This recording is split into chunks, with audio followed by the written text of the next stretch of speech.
Okay, I'll call the, what's this, June 26th, 2025 meeting of the Monona Landmarks Commission to order. And you've already noted the roll. Yes. Is there a motion to approve the minutes of the March 18th, 2025 meeting? Motion to approve the minutes. I'll second that. Any changes? All in favor of approving the minutes, say aye. Aye. Aye. Any opposed? Minutes are approved. We don't have any appearances by anybody other than something on the agenda, correct? Correct. Okay. That's right. I didn't receive any appearance forms.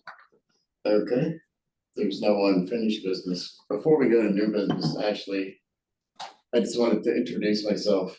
I'm Doug Wood. I'm the new alder on the Landmarks Commission. So look forward to working with you. Likewise. Nice to meet you, Doug. Yeah.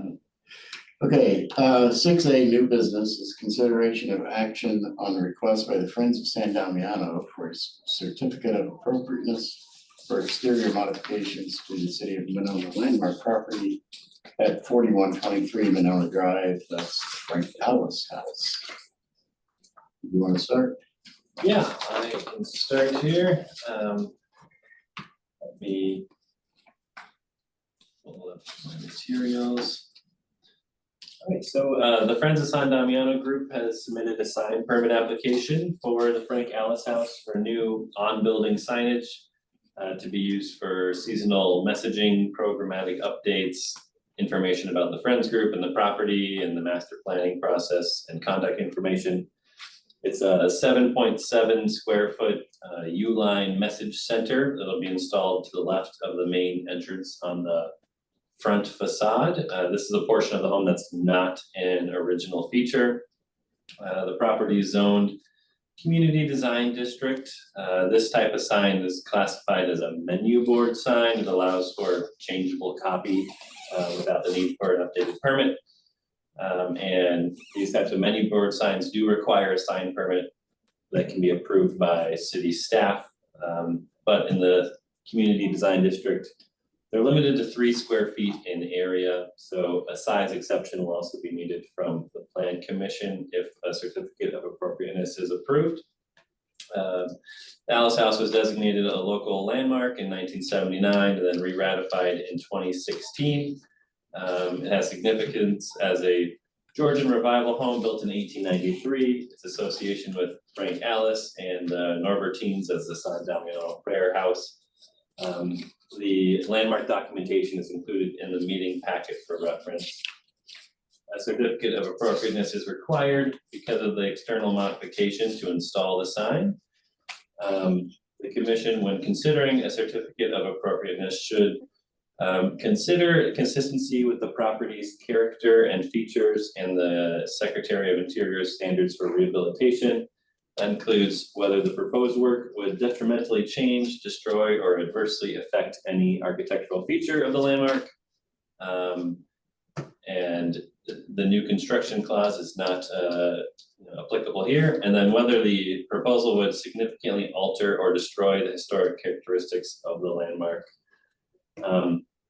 Some of the guidance on historic preservation and signage have also been included in the memo here. Those include choosing a location for signage that is visible but not obtrusive, avoiding placing the sign on the main facade of the building, and to consider the sign's lighting. I believe the sign is not illuminated, but we're joined by Tony Gomez from the Friends group, and I'll let him clarify there. So the commission can consider the request here and choose to approve with conditions, table, or deny the request. And, with that, Tony, I'll turn it over to you and I'll pull up the sign permit application as well. If you just want to share a little bit more about the sign and the need and from the Friends group perspective. Sure. Can you hear me? Yeah. Wonderful. Thank you for having me today. I appreciate the opportunity to come and speak to you about what we're trying to accomplish at San Damiano at this point. Um, just an introduction for those of you who don't know me. I do know Doug. Doug and I served on the Parks and Rec Board for a number of years. I am a Monona resident. I've been a resident for about 16 years now. I've been on the Parks Board. I think I'm pushing 10. I really don't know, but it's getting up there. And I served on the steering committee for the city when we were doing the master planning for the property at San Damiano. And then subsequently, after that committee ended, I came on board with the Friends of San Damiano as a board member, and I currently chair the Home and Landscape Committee. And so that's why you have me here in front of you today talking about this board sign. The summary was really spot on. Everything that you mentioned was basically what I was going to touch on.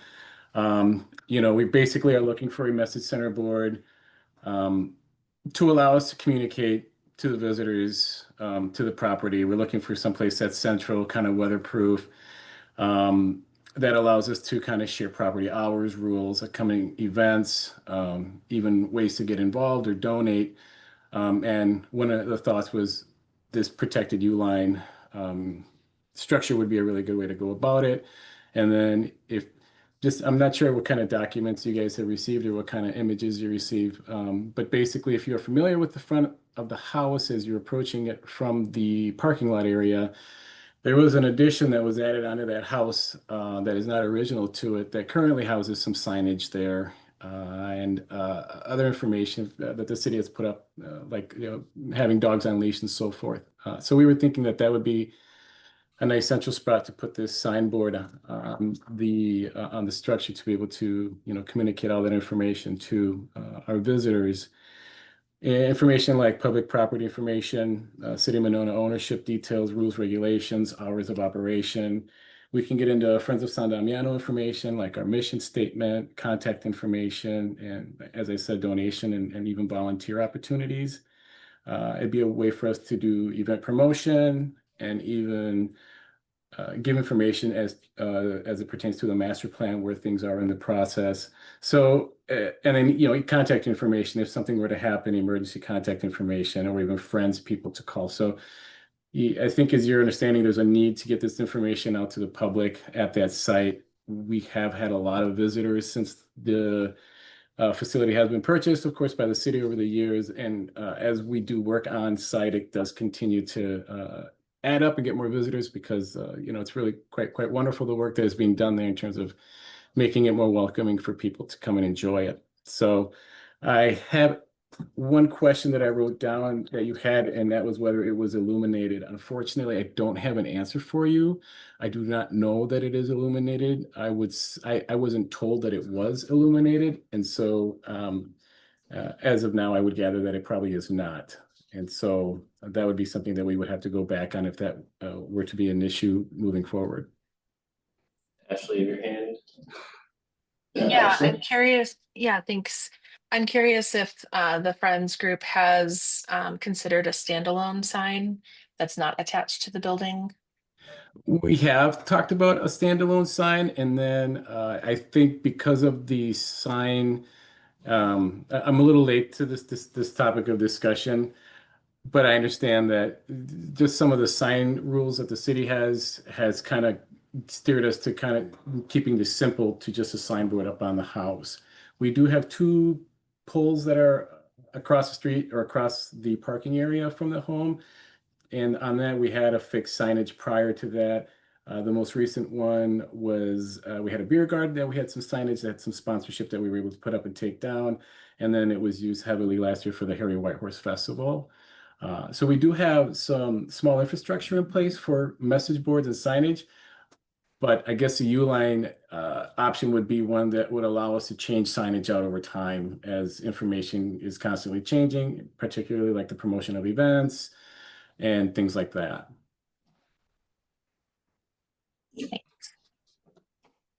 I'm Anne, and I had a question. I know you just photoshopped that box in there, but that window, is that going to be blocked? I mean, not that I'd mind, but Yeah, I don't anticipate, Because are people then expected to climb the stairs to go up to read the board? Or stand back away from the structure and read the board from a distance? Do you see what I'm saying? yeah, I do see what you're saying, and that's a really good question, actually. It looks a little deceiving from the picture Right. in terms of how you can approach it. You can see the stairs that are leading up to the door, and then basically there's just what would be underneath that U line is just basically like a concrete pad. So people would be able to stand on that and look at it. Obviously, the U line board will not be higher over the window. We would keep that, of course, open. So it would be in that spot. So people can already now, when they go up to that area to read, say, like the dog walking signs or whatever information is there, they'll just stand off that pad, and then you can still read it. Kind of put your foot up, and you can read it pretty well at As height as without I having. said, though, I'm perfectly fine with covering the window if the box needed to go higher. Cause I don't see that window as being a functional, But Mhm. it is the main facade of the building. that little window, It's on the main facade of the building, it's the entrance. yeah, but okay. Yeah, so that is the entry foyer to the building that was added onto the property, much later after it was built. It's I don't, actually not much later, it was in the 1920s, so it is quite old. okay. It's still representative of, a point in time. That addition is the bathrooms that the original house didn't have. Okay. So I wouldn't say that it doesn't, if you look at the 1947 picture, it's in there. Mhm. So I wouldn't say it doesn't, just because it's an addition doesn't mean it doesn't have meaning. Yeah, and that's not the intent, is to say that there is no meaning, to it. It clearly adds to the current character and historic nature of the home. So for us, we don't want to like do anything to take away from that structure, more so with what we want to do to it. So we would not want to cover that window up. We would be able to put the signboard up at that height, and you would be able to read it pretty well. People already are able to read the signage there pretty well. And so we feel it kind of like where you see it photoshopped on there would be right around the area that we would mount that. Tony, have you talked to Jake or anybody in the Parks Department about their signs? Because their signs are already there. Are you gonna be? Yeah, maybe. I'll stop Yeah, there. so I can't answer that question directly, Doug, because I have not had any contact with Jake recently about this. Julie Burns has, and she actually just got back from her trip. She went on a vacation. She just got back, I believe, yesterday or today.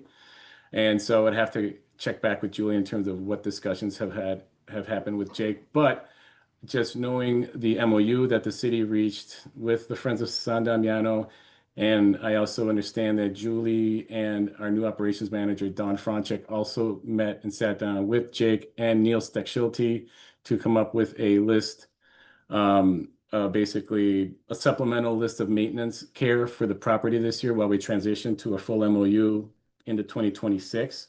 Right. So I know there have been ongoing discussions with Jake and Neil about, some of these issues, particularly this current issue about the sign and whether, what they have given back to us. I don't have that information for you right now, but I don't think I would be here presenting this to you if it was in any sort of violation of that agreement. Right. I was more curious about where, I don't think their signs have a certificate either, but, I'm not sure when the signs were installed. I guess one other question related to that is, are you gonna provide some of the same information that is on the current park sign? So like like on that current park sign, there is city information about keeping your dogs on leash and certain like that. That would have to probably stay there because that's normal park signage. So I would anticipate whatever city signage that, should be there as part of being a city property or city park would not be removed just to make space for something else. That would have to be part of that as well. Well, I don't think there's room to have all of it there, though. I think the proposed sign would take up that space. I was more asking if you're gonna provide that information within your message board. But, so, So, just think of whatever's on that wall right now would go into that message board center, right? Along, appropriately sized to accommodate what other information needed to be put there to just give the information that we feel visitors need. did you consider it, if any other location on the building was considered? There was talk about other areas on the building, but I think we came back around to this space because this is the main gathering point when people first arrive to the property. That's where all the cars are parked. The bike racks are not too far away from this location either. And in fact, I witnessed people many, many times that come up on bikes actually stop while on their bikes right at that area and then read the sign while they're on their bikes. So we felt that's just a natural spot for information to be put because it seems to be a spot where everybody will come and hit as soon as they hit the property. Okay, thanks. Is that the handicap sign? Is that what the blue is? So typically with the historic landmark, you just do not put signs on the main entrance. I'm not sure when the city put those signs up, they did not get a certificate of appropriateness for those. No, it's not. That's Mhm. probably a question for them. I would not like to see a message board right at the entrance of this, the structure. I think off to the side would be less obtrusive.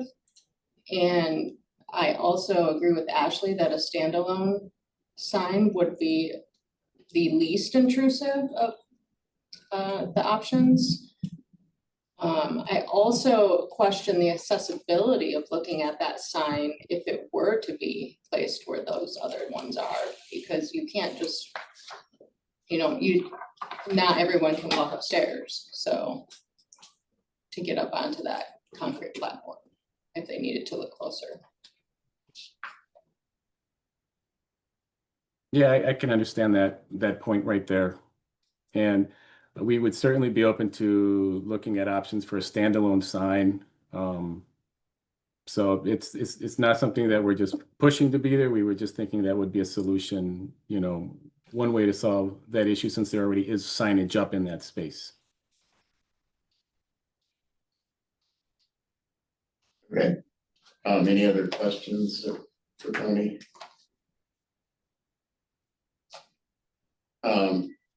Yeah, I have a quick question, sorry. Sure, yeah. I'm curious, and I apologize, I don't know much about the ongoing projects at San Damiano, but I'm curious if there's any work being done or planning being done to kind of remediate or change back that front entrance into maybe the pre-1950s character or quality that exists in that photo. From the, oh, go ahead. This addition was put on in the 20s. Right, but that window is definitely not 20s. There was a Yeah. different window there. Right, Yeah. and Yeah.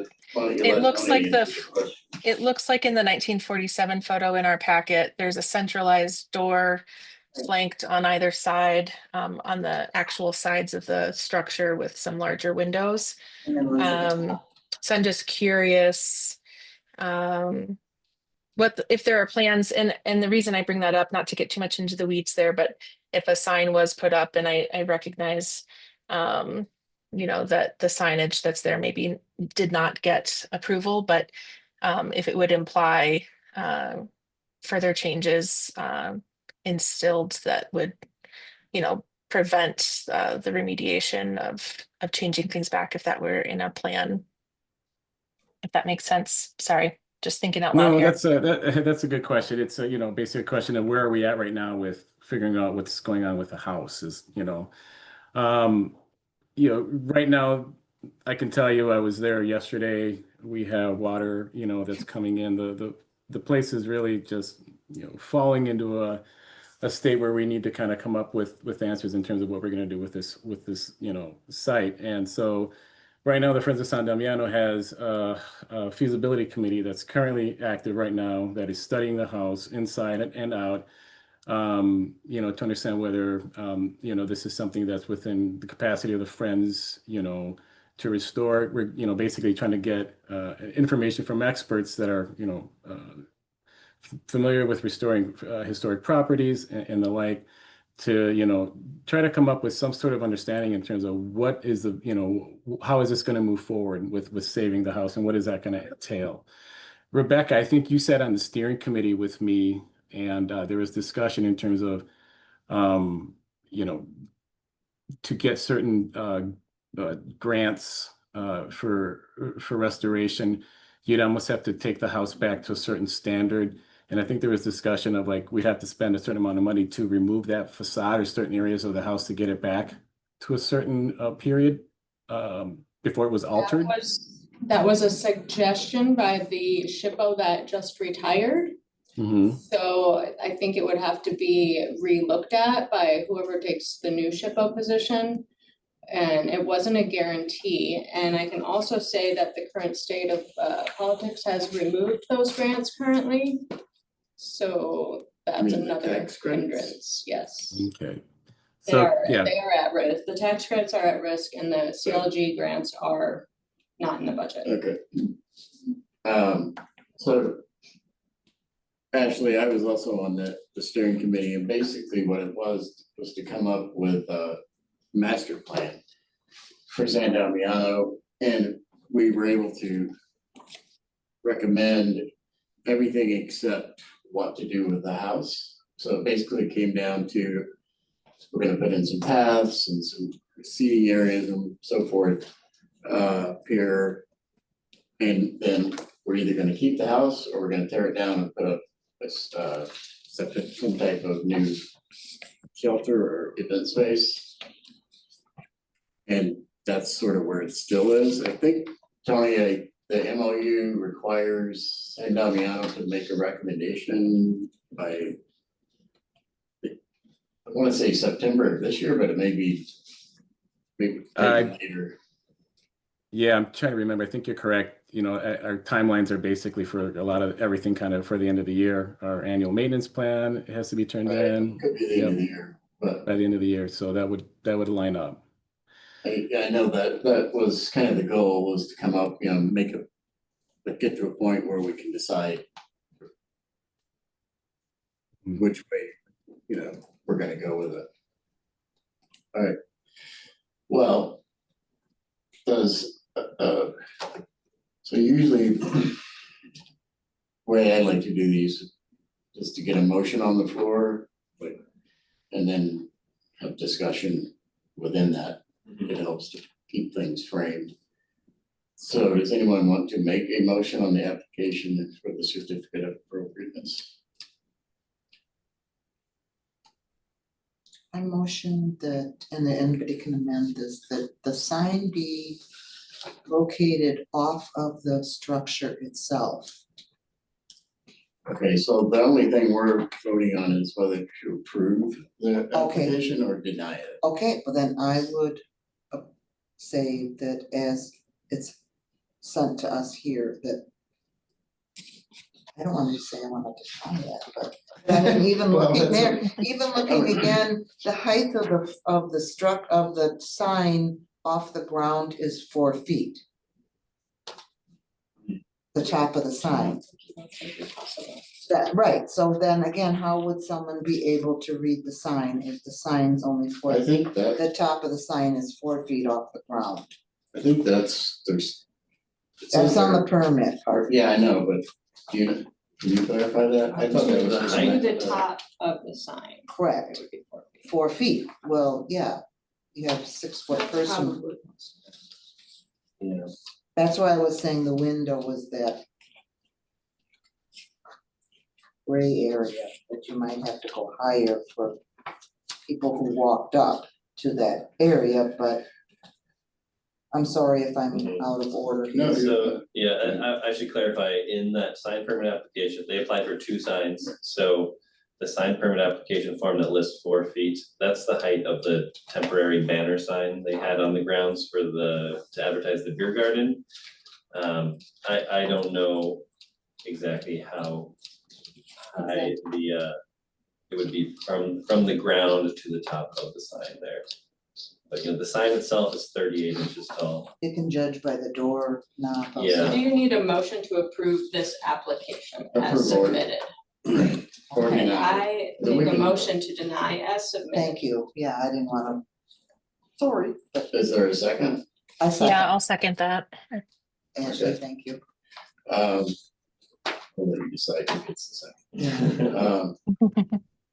So I guess well, one thing we should go through is the standards from the Secretary of Interior. The first one was, would it detrimentally change, destroy, or adversely affect any architectural feature of the landmark? And would it significantly alter or destroy the historic characteristics of the landmark? So,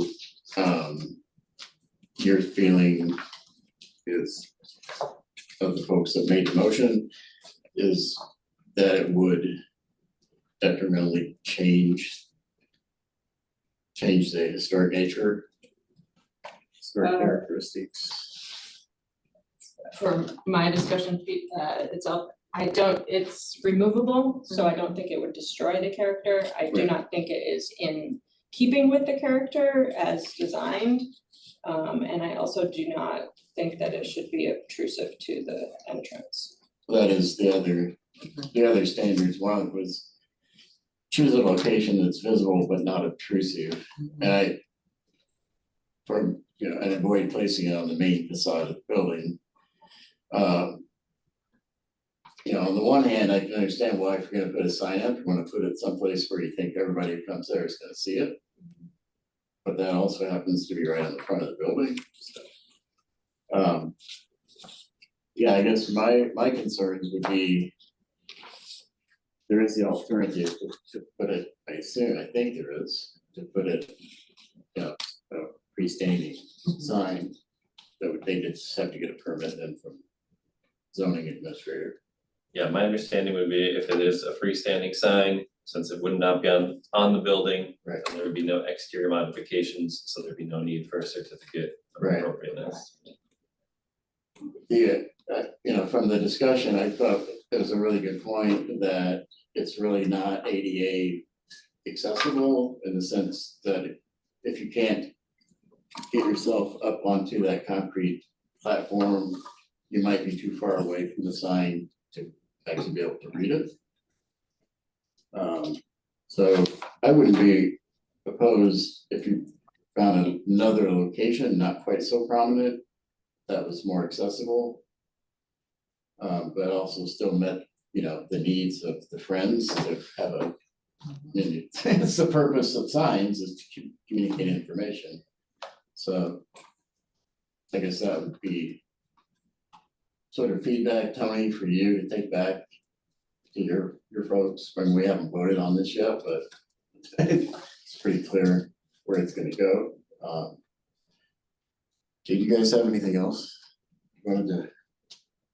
I think the feedback to Tony would be, that they can make a more informed decision what we're looking for.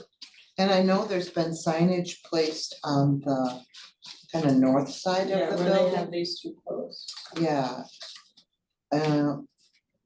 No, I mean, on the house itself, I've noticed, off that kitchen area, sometimes they put signage for beer garden events and so forth. Okay, well, Yeah, again, Off the there may building. be some signs that are there in violation of the ordinances, and that's, Okay. Something that probably But needs. that's separate follow-up, yeah. Needs to Okay. be addressed just among staff, at least. but I understand the need for signage placed. True, Yeah, Yeah. absolutely. absolutely. So does that give you some feedback, Tony, on what, you can go back and make that decision, assuming we do vote the application down? So if our goal is to get a sign up, which is dearly needed, and it's not as part of the home, not mounted on the house, would we have to come then to the Landmarks Commission again, or would this go through another agency? No, go ahead. Yeah, it might need to go through the plan commission if you're asking for any kind of exception from the sign code. But if you are proposing a sign that's off building and meets the sign code standards, then chances are it could just be approved administratively. For a sign like this, it would probably need some kind of plan commission exception. If you were just to take this sign, mount it on, 2 posts next to the house, for instance, I think that would probably, it's not really a good sign category for that right now, and given the size, it would probably require some kind of exception. So it might require plan commission approval is the gist of it. But you would wanna, well, you could work with Thor on that, or Doug Plowman. Yep. The Yep. city planner. Yeah, I should say in my communication with Julie, I know she can't be here tonight, we did talk about that prior to the meeting, and she indicated that the Friends preferred the on-building sign just because of cost. That a post-mounted sign would be more expensive. So this was the more cost-effective solution. Yeah, cost effective and already existing signage there. Mhm. There was a bit of a, if it's already there, then we'll just continue with the signage there. So thank you for that feedback. I will take it back to the Friends, and we will come up with a plan to see how we can get some good messaging across to our visitors. Don't wanna forget, we need to vote on this. Yeah, so just to clarify, Rebecca, I guess the findings for the denial were that it would have adverse impacts to the architecture as obtrusive, and there were accessibility concerns as well. Okay.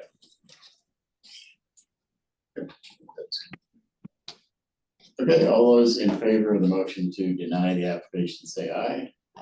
Aye. Any opposed? Motion carries, so. Sorry to give you some more work, Tony, but that's what you signed up for. Hey, this is why you guys are in this boardroom, not outside, and this is why I'm in the Zoom meeting. We're here to kind of, give back what we can. So, nonetheless, this is progress. We have information. I'm always thankful for that, and so, we'll just kind of figure out a way to kind of move forward, and I'll take all this back and we'll figure it out. But thank you so much for your time. Okay, thank you, Tony. Appreciate Thank it. you. You bet, you guys. Appreciate it. All right, 6B is staff updates. No updates on the Frank Ellis House besides what occurred tonight. The Frostwoods Historic District National Register nomination is progressing on track. My last update I heard from Justin Miller, our consultant, was that he'll have everything submitted by the deadline, which is in late July, approximately a month from That's to today. be submitted to us, right, for approval? Yeah, it will go through us still, but it has to be submitted to the state By July. by July, yeah. So when do we get the draft? I'll check with Justin. I don't know the timing, if we need to have the draft before the state or if just the state needs the draft. Yeah, so he talked to Erica Fox. Yeah. Gilbert. And his delays have been because of everything that's happening. Yeah, But he still did not meet with the Frostwoods neighborhood association, so. okay. Yeah, he That told me does he would worry reach me out. a little bit, but Yeah, I'll see if we can have something before our July 15th meeting. I Okay. know it'll be a busy meeting, but we could push other things aside for that if it yeah, can be we ready. could do the things that we have pushed. Yeah. Mhm. So it has to go here, the state, and then the state. National Park That's the National Park Service. Yeah, Well, I mean, I'd hate for them to miss, hate to miss the deadline, but I think, You can't miss the deadline. yeah, I'm sure. well, I suppose you could submit it and can you amend it? Because we're not gonna meet before it needs to be submitted. We do have a meeting scheduled before the July 15th meeting. I thought you said it, I think you meant July 1. No, end of Oh. July. Oh, End of yeah, July. Yeah. July, okay. Yeah, Yeah, this has a timeline that you can't miss, the deadline. otherwise you would lose the whole year. Yeah. Yeah. Okay. just to go on the Frank Alice house. Tony said something about, there sounds like there's water getting in, you know anything about that? Right, yeah. I haven't heard anything about that. Maybe it's in the basement, yeah. Yeah, or if it's coming in the Follow roof up with or Neil is about it that. sides or where, windows, what? I Yeah. mean, if it was anybody else's property, we wouldn't hear about it, but it's the city's property, Right. so. Yeah. The city has to maintain it. Yeah, Yeah. okay, any updates on diversity, equity and inclusion efforts? Or sustainability efforts? Any requests from the commission to the staff? Can we request we look at the signage that they did put up without approval? Yeah, I think that's a good idea. I mean, I See, don't like, think that I the don't know city should when- just be able to do what they want because they own Yeah, it, there, when other people get denied. yeah, there are certain types of signs that don't require permits, so, you know, like an occupancy sign, for Well, yeah. instance, right? But it's still maybe an exterior modification. So Well, I think we should talk to Jake and Yeah. Neil and just see when did this go up, maybe get the city attorney involved as well. See how to handle this, Yeah. yeah. I can, yeah. Yeah. I can send something to Neil on that, Okay, copy you. sounds good. if I remember. Okay, next meeting is July 15th, 2025. We obviously, we do have issues getting forms for this commission because it's supposed to be 7 people, we only have 5. So we need basically 80% of the members to be here to have a quorum. So it's something to discuss at a future meeting if we want to change the size of it or try to find new people. Anyway, okay, Yeah, we've been at this size for over a year now. yeah. All right, then is there a motion to adjourn? I'll move to adjourn. Is there a second? Sure. I'll second. All in favor, say aye. Bye. We're adjourned. Thanks, Ashley. Thank you. Good to see you all. Take care. Take care. Bye. Bye.